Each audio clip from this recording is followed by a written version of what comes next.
Hey, Katie Price here, Great Transformation Expert, and last week we went through what you get if you cross the most dreaded type of exam question with that one type of question that's almost always worth the most marks.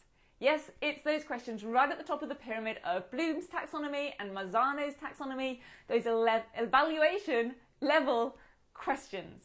And I explained the reasons why students struggle so much with these types of essay titles and exam questions in that last video. So if you haven't already watched it, then I recommend you definitely go check that out first. I'll put a link to it with this video because this week I'm going to give you a specific actionable strategy to help your teen deal with those high-level evaluation essays and exam questions. So stick around because I'm going to be letting you in on the exact words that will help any student make sense of those questions, but more precisely know exactly what they're asking and be able to structure a response clearly.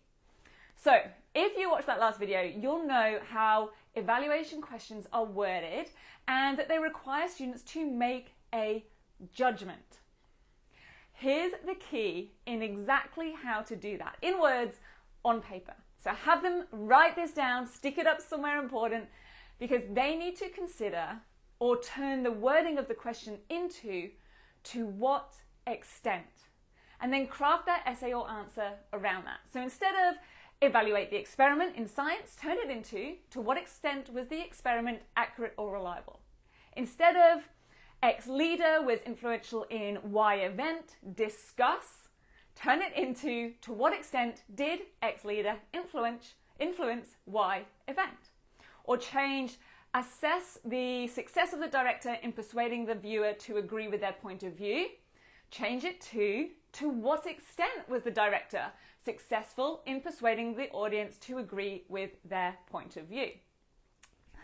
Therefore, your teen's thesis statement or key point to focus on is then going to be one of three responses. Yes, totally, or very successfully, depending on the word or the topic of the question. And then here are the reasons why and the supporting evidence. Or, no, not at all, was not successful, and here's why. Or, thirdly, to some extent, and here are the two sides of that argument. So the two things are changing the wording, considering the question to be a to what extent question, and then responding in one of those three ways. Yes, no, or to some extent. What I've shared today is a very practical and specific strategy. It might well be one of the most detailed and useful that I've ever actually shared for free. So if you know others who might always also find this tip useful, please share this video with them, forward it in an email, share the video post on social media, and until next week, let's make this a fantastic week.